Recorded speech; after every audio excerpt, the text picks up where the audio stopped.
Hello guys and welcome back to my YouTube channel. ये video उन सभी aspirants के लिए है जो इस साल आरआरबी पीओ का एग्ज़ाम टारगेट कर रहे हैं। और आरआरबी पीओ का जो प्रीलिम्स है वो जुलाई में होगा और मे बी अगस्त सितंबर में इसका मेंस होगा। तो हमारे पास केवल मैक्सिमम 3 महीने बचे हुए हैं, 3 से 4 महीने बचे हुए हैं। तो देखो यार, अगर आप थोड़ा पहले से प्रिपरेशन स्टार्ट कर रहे हो, यानी अगर आपको 1 साल हो चुका है या आपको 3-4 महीने भी हो चुके हैं या 2 महीने भी हुए हैं, तभी आप ये एग्ज़ाम ढंग से क्लियर कर सकते हो। मैं इसकी गारंटी तो नहीं देता कि जो अब बच्चे आज से ही प्रिपरेशन शुरू करेंगे तो उनका आरआरबी पीओ निकलेगा ही निकलेगा, बट हाँ उनका प्रीलिम्स ज़रूर निकल सकता है। लेकिन हाँ, जो बच्चे पिछले 4-5 महीने से बैंक में हैं, मैक्सिमम पिछले 4-5 महीने से हैं, वो ये एग्ज़ाम कैसे क्रैक कर सकते हैं वो मैं इस वीडियो में बताऊँगा। तो देखो यार, अगर आपको ये एग्ज़ाम निकालना है आने वाले 4 से 5 महीने में, तो सबसे पहले आपको ये मन दिमाग में रखना पड़ेगा कि आपको मिनिमम 8 से 10 घंटे तो बैठना ही पड़ेगा पढ़ने के लिए, और प्रीलिम्स के साथ साथ मेंस भी लेके चलना पड़ेगा, क्योंकि केवल प्रीलिम्स से हमारी जॉब तो लगेगी नहीं। तो प्रीलिम्स और मेंस दोनों हैंड टू हैंड लेके चलना है। अब वो आपके ऊपर है कि आपको अपनी दिन की शुरुआत किससे करनी है। आप चाहे तो पहले मेंस का पढ़ सकते हैं, फिर उसके बाद प्रीलिम्स का पढ़ सकते हैं, या पहले प्रीलिम्स कर लो बाद में मेंस कर लो। तो मैं मेजर मेजर बताऊंगा कि आपको किस किस तरीके से क्या क्या चीज़ें पढ़नी चाहिए। बाकी इंडिविजुअल टू इंडिविजुअल वो वेराई करेगा कि आपको कौन सा सेक्शन पहले पढ़ना है। तो देखो, सबसे पहले मैथ्स में आपको क्या करना है, आपका अगर कोई टॉपिक बचा हुआ है तो सबसे पहले आपको वो टॉपिक ख़त्म करना है।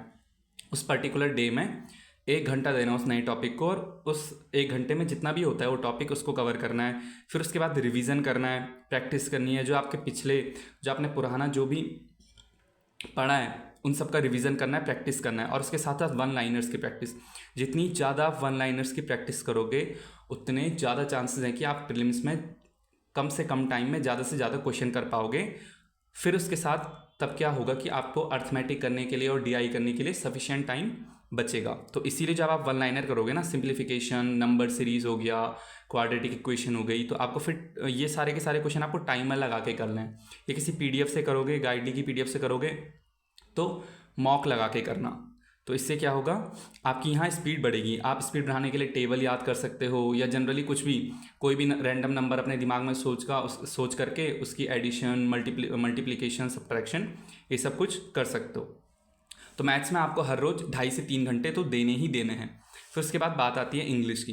इंग्लिश कहते हैं कि बैंकिंग एग्जामिनेशन की इंग्लिश काफ़ी टफ होती है, और वो होती भी है। तो इंग्लिश सुधारने के लिए या इंग्लिश में मार्क्स सुधारने के लिए आपको सबसे पहले अपनी रीडिंग एबिलिटी पे काम करना होगा। जितना बढ़िया आप पढ़ पाओगे और पढ़ के समझ पाओगे, उतने ज़्यादा चांसेस हैं कि आपके इंग्लिश में बेहतरीन स्कोर होगा। तो उसके लिए क्या करना है, आपको रीडिंग कंप्रीहेंशन करनी है। रोज़ 2 से 3 रीडिंग कंप्रीहेंशन की प्रैक्टिस करनी है। एडिटोरियल पढ़ना है, रोज़ मिनिमम आधा घंटा तो देना है एडिटोरियल पढ़ने को।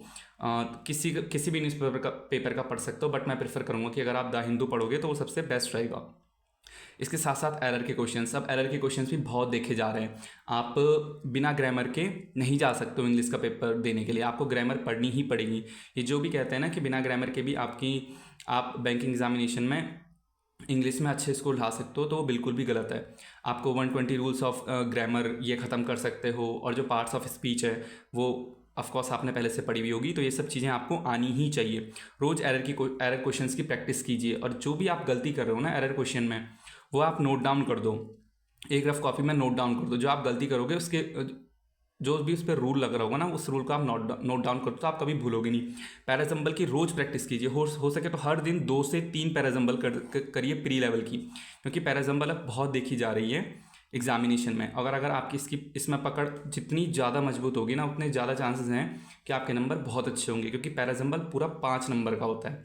तो आप जितने अच्छे ढंग से पैराजम्बल की प्रैक्टिस करोगे, उतना आपके मार्क्स इंग्लिश में और बढ़ते रहेंगे। और इसके साथ साथ मिसनेस की प्रैक्टिस करनी है, नए टाइप के क्वेश्चंस की प्रैक्टिस करनी है। कभी कभार क्या होता है कि वर्ड अलग अलग दिए हुए रहते हैं ना, एक बहुत बड़ा सेंटेंस होगा, उसमें वर्ड्स अलग अलग करके दिए हुए होंगे, उन वर्ड्स को अरेंज करना, या कहीं पे स्पेलिंग गलत दी हुई रहती है, उस स्पेलिंग को सही करना। तो इन सब की प्रैक्टिस करना भी बहुत ज़रूरी है, क्योंकि अब ये देखा जा रहा है कि इंग्लिश में नए टाइप के क्वेश्चंस भी आते हैं। तो उनकी प्रैक्टिस कैसे होगी, मॉक देके, पीडीएफ देके। और इंग्लिश में एक जो मेन की चीज़ है ना, वो है कि आप सेक्शनल मॉक लगाइए। अगर हो सके, अगर आपके पास 2 या 3 कंपनी के मॉक आपने खरीदे हुए हैं, तो आप डेली मॉक दीजिए सेक्शनल। अगर आपके पास एक ही है तो आप अल्टरनेट डेज पे मॉक दे सकते हो, और हो सके तो इन मॉक्स को दोबारा से रिसॉल्व करो। तो यहाँ से आपको क्या होगा, कंटेंट की कमी नहीं होगी। इंग्लिश में तो मेन चीज़ है प्रैक्टिस। जितनी ज़्यादा आप प्रैक्टिस करोगे, जितने ज़्यादा आप एरर के क्वेश्चन बार बार करोगे, एक ही एरर के क्वेश्चन जो आपके गलत हो रहे हैं उनको आप बार बार करोगे, उतने ज़्यादा चांसेस हैं कि आपके इंग्लिश में मार्क्स हमेशा बढ़ते ही रहेंगे। ये प्रीलिम्स में, अब कई बच्चे बोलेंगे प्रीलिम्स में तो इंग्लिश आती है नहीं, बट ये इंग्लिश आपकी उसमें भी काम आ जाएगी ना, IBPS PO में, SBI PO में, या बाकी के जो क्लरिकल एग्जाम्स होते हैं उसमें भी ये काम आ जाएगी। और ये मेंस में तो आती है ना इंग्लिश, तो ये वाली आप स्ट्रेटजी वहाँ मेंस में भी लगा सकते हो, सेम टू सेम। फिर उसके बाद आते हैं हम रीजनिंग में। रीजनिंग में आपको क्या करना है कि पजल्स, अगर आप नए नए हो, मतलब आपको ज़्यादा टाइम नहीं हो रहा है और आपकी अगर स्पीड अभी बढ़ नहीं रही है कुछ खास, तो आप डेली 10 से 15 पजल तो लगाओ। 10 से 15 पजल बहुत ज़्यादा है। जैसे कई बच्चे कहते हैं ना कि मैंने आज 30 पजल लगाई, 35 पजल लगाई, बट वो फिर कंसिस्टेंट नहीं रह पाते, क्योंकि हर दिन मेरे हिसाब से 30 से 35 लगाना इम्पॉसिबल है। आने वाले 4 से 5 महीनों में अगर आप हर रोज़ 30 से 35 पजल लगा रहे हो तो मुझे एक प्रैक्टिकल साउंड नहीं करता है। उससे बढ़िया आप हर रोज़ 10 से 15 पजल लगाओ। अगर आप हर रोज़ 10 से 15 पजल लगा रहे हो ना रीजनिंग में, अलग अलग टॉपिक्स पे, ये नहीं कि एक दिन आपने वो उसमें रेक्टेंगल, उसमें सीटिंग अरेंजमेंट भी होनी चाहिए, उसमें मंडे ट्यूसडे वेडनेसडे वाली भी होनी चाहिए जिसमें 2-3 वेरिएबल्स होते हो। आपको हर प्रकार की पजल कम से कम मिनिमम 10 और मैक्सिमम 15 इनफ है, विद टाइमर। यहीं से आपकी प्रैक्टिस बढ़ेगी। और मिसलिनियस प्रैक्टिस आप जितनी ज़्यादा कर सकते हो उतनी ज़्यादा करो, क्योंकि मिसलिनियस का पोर्शन भी अच्छा खासा होता है। अगर 20 से 25 नंबर का तुम्हारा पजल होगा तो बाकी के बचे हुए जो 20 से 25 नंबर है वो आप मिसलिनियस से लोगे। उसकी प्रैक्टिस आप कैसे कर सकते हो, इसके लिए सबसे बेस्ट है गाइडली। आप गाइडली का बंडल PDF कोर्स खरीद सकते हो 2024 वाला। तो उसमें क्या रहेगा, एक सेक्शन रहता है उसमें कि स्कोर बूस्टर। तो स्कोर बूस्टर में आपको रीजनिंग के बहुत सारे मिसलिनियस के क्वेश्चन मिल जाएंगे।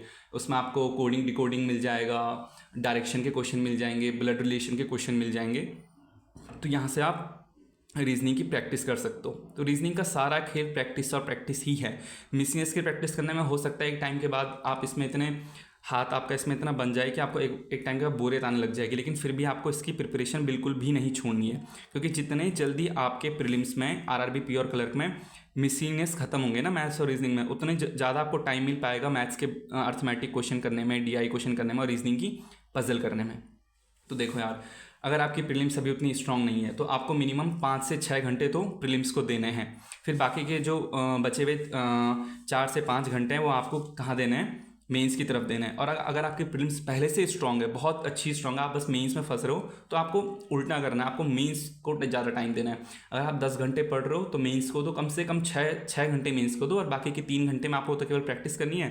तो आप मॉक लगा के, फुल मॉक लगा के, सेक्शन मॉक लगा के आप प्रीलिम्स की प्रैक्टिस कर सकते हो।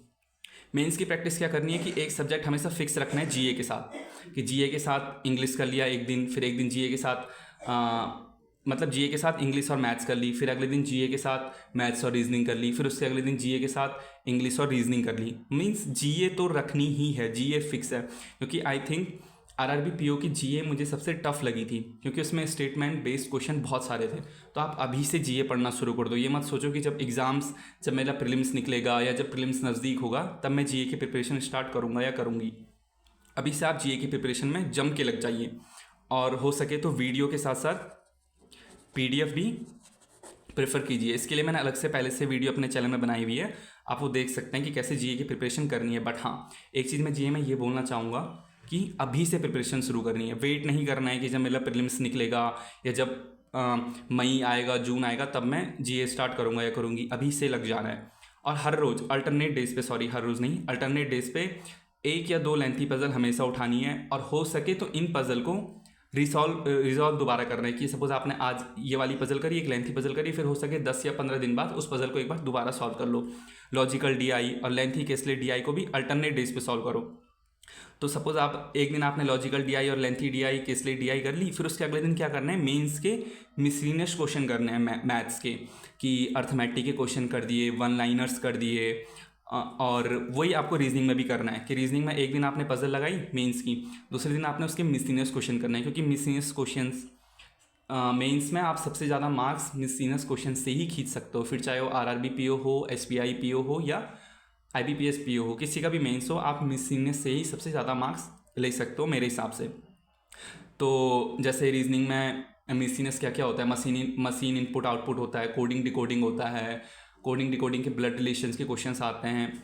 तो उन सब की आप ऐसे अल्टरनेट डेज में प्रैक्टिस कर सकते हो कि एक दिन आपने पजल बनाई, लेंथी पजल, और उसके अल्टरनेट डेज पर आपने क्या कर दिया, मिसलिनियस क्वेश्चन कर दिए। सेम लॉजिक आपको मैथ्स में भी वैसे ही लगाना है। और इंग्लिश का तो मैंने आपको बताया ही है, जो मैंने ऊपर बताया, क्योंकि प्रीलिम्स आती है नहीं आरआरबी पीओ और आरआरबी क्लर्क के प्रीलिम्स में इंग्लिश। तो आप वो ये वाला जो पूरी स्ट्रेटजी है वो आप बाकी के प्रीलिम्स में भी लगा सकते हो, और मेंस में इसमें सेम स्ट्रेटजी लगेगी। और रही बात कंप्यूटर की, कई बच्चे कहते हैं क्योंकि इसमें कंप्यूटर आती है मेंस में, 40 क्वेश्चन होते हैं और 20 मार्क्स की होती है। और कंप्यूटर एक बहुत अच्छा सब्जेक्ट है बाकी बच्चों से आगे निकलने का। तो देखो यार, अगर तुम्हारी कंप्यूटर पहले से तुमने कभी पढ़ी नहीं है तो मैं यही सजेस्ट करूँगा कि तुम अभी से स्टार्ट कर दो। डेली आधा घंटा इनफ है, डेली आधा घंटा दो कंप्यूटर को।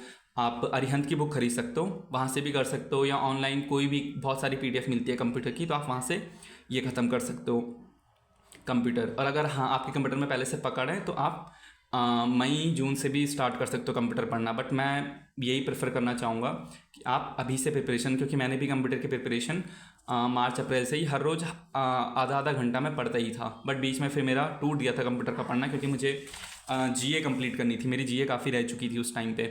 तो मैं इसलिए प्रेफर करूँगा कि सारे सब्जेक्ट्स एक साथ लेके चलो, ताकि बाद में वो बर्डन ना बने।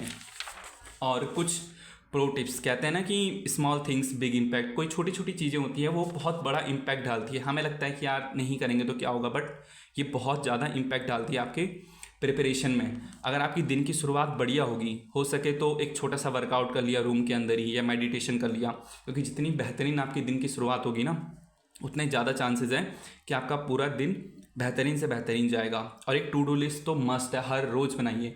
अगर आप बेड पे जा रहे हैं तो सोने से पहले अगले दिन की टू डू लिस्ट ज़रूर बनाइए, या उसी दिन सुबह अपने स्टडी टेबल में बैठने से पहले एक बार टू डू लिस्ट बना देनी है। और हो सके, अगर हो सके तो एडिटोरियल से हमेशा अपनी दिन की शुरुआत करना मुझे तो सबसे बेस्ट लगता था, कि उससे ये अंदाज़ा लग जाता है ना कि एक तो आपका एक जो टारगेट है वो कंप्लीट हो जाता है, तो आपको प्रसन्नता होती है कि चलो यार, एक इंग्लिश का डर जो सबको लगा हुआ रहता है वो भी ख़त्म हो जाता है, और आपको एक जनरल नॉलेज भी मिल जाती है कि चलो देश दुनिया में क्या चल रहा है वो भी मुझे पता चल गया। तो थोड़ा बहुत जीए का भी ऐसा लगता है कि चलो थोड़ा बहुत जीए का भी कवर हो गया, तो ये ठीक रहता है। और हो सके तो हमेशा टफ सेक्शन के साथ जाना। अगर तुम्हारा मैथ्स टफ है तो मैथ्स के साथ जाओ। अगर आपको सुबह जीए पढ़ना अच्छा लगता है, और जीए टफ तो खैर होती है, तो जीए के साथ जा सकते हो। अगर तुम्हें इंग्लिश टफ लगता है तो इंग्लिश के साथ आप जा सकते हो। तो ये कुछ की टॉपिक्स हैं जो आपको मस्ट हैं कि आपको करने ही करना है, या आप अपने नोटबुक में या डायरी में लिख सकते हो, और इसको ही आप फॉलो करो। अगर आप ये सब कुछ फॉलो करोगे आने वाले 4 से 5 महीने में, तो मैं गारंटी देता हूँ कि आरआरबी पीओ या क्लर्क, इनमें से किसी 2 एग्ज़ाम्स में या दोनों के दोनों एग्ज़ाम्स में आपका सिलेक्शन पक्का है। तब तक के लिए have a nice day, goodbye, see you.